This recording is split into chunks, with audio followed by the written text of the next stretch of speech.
për shkak të daljes së një pjesë të vogël të atyre aferave që kanë përbërë këtë tranzicion të stërgjatur shqiptar pas komunizmit, kështu që në qoftë se kemi vetëm disa ministra të kësaj periudhe të cilët janë nën shqyrtim dhe nën hetim të dalin qindra miliona dollar ose euro, i ftoj dëgjuesit dhe shikuesit tuaj të mendojnë se sa janë vjedhur gjatë gjithë këtyre viteve, ndërkohë që vetëm disa ministra bëjnë shifra të jashtëzakonshme. Pra, unë nuk mendoj fare që paria ja hodhi paq, unë mendoj që paria është një trysni të jashtëzakonshme, por në të njëjtën kohë paria është duke vepruar kompaktësisht, në mënyrë kompakte, bashk, pa asnjë lloj dyshimi, për të ruajtur pozicionin e vet, për të ruajtur këtë lloj sistemi që i vendos ata si sunduesit e popullit shqiptar, si sunduesit e shqiptarëve, dhe janë duke u përpjekur që ta bëjnë këtë lloj sjellje kriminale, hajnore, të pandëshkueshme. Pra janë duke u përpjekur që të gjejnë pandëshkueshmërinë. Unë nuk besoj se do t'ja dalin dhe do të diskutojmë ndoshta pak më vonë që diskutimi në Kongresin Amerikan nuk është ashtu siç është interpretuar në mediat e Tiranës. Aty do ndalesha paniq, ndoshta kjo kompaktësi bëri që ashtu sikur deklaroi edhe në media që kongresmeni Case Self në mos gaboj deklaroi që është momenti për ta riparë reformën, çfarë shkoi mirë dhe çfarë shkoi keq, apo ne këtë e kemi kuptuar gabim? Jo, nuk është kuptuar gabim ajo që tha një kongresmen, një nga 435 kongresmenët, që ndërkohë është edhe pjesëtar i asaj që quhet kokusi shqiptar, domethënë grupi i deputetëve që ka lidhje me Shqipërinë dhe që është i përafërt me pozicionet e shqiptarëve. Mirë po do doja të bëja një sqarim që për t'i dhënë njerëzve realitetin dhe jo atë avullin që prodhojnë mediat e Tiranës.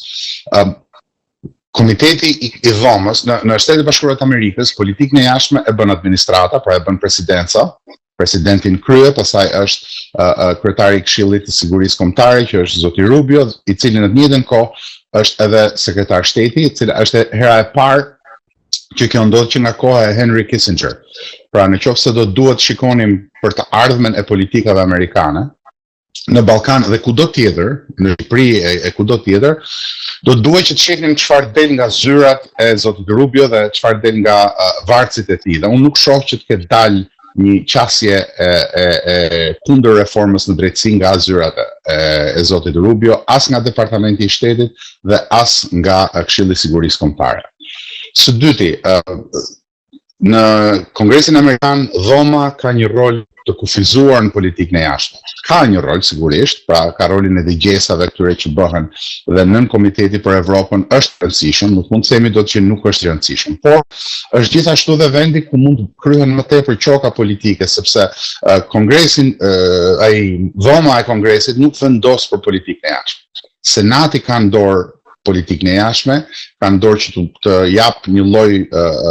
të jap veton, vendos veton mbi emrimet dhe ka në dorë që të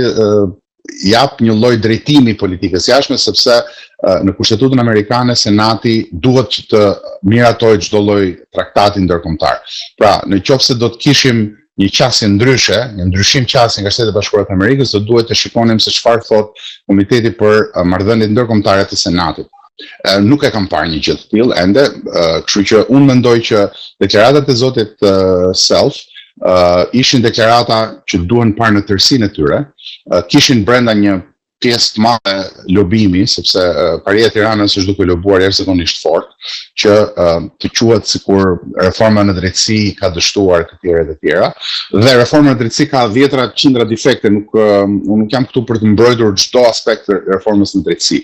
Por ajo që po del sheshet, që po del hapur, është që kjo reformë në drejtësi i ka vënë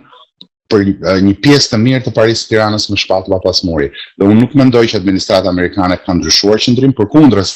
do të intensifikohet lufta ndaj krimit të organizuar, lufta ndaj karteleve të drogës, të cilat janë praktikisht në kontroll të Shqipërisë, si me lidhjet e tyre me qeverinë, por edhe lidhjet e tyre me opozitën. Kështu që unë nuk mendoj që është ashtu siç u paraqit. Pra, gjitha kjo që ju sapo thatë më lart do të thotë që nuk është se pritet ndonjë ndryshim nga administrata Trump edhe me kryeprokurorin e ri të SPAK-ut që do zgjidhet, pra do vazhdoj lufta kundër korrupsionit dhe nuk do merret parasysh ky lobimi që ju thatë që është bërë edhe në Shtetet Bashkuara për reformën. Shikoni, unë dua ta sqaroj që zoti Self është një nga dashamirësit e mëdhenj të Shqipërisë, kongresmeni Self. Pra, kjo nuk është deklaratimi kundër kongresmenit. Ai për t'ju dhënë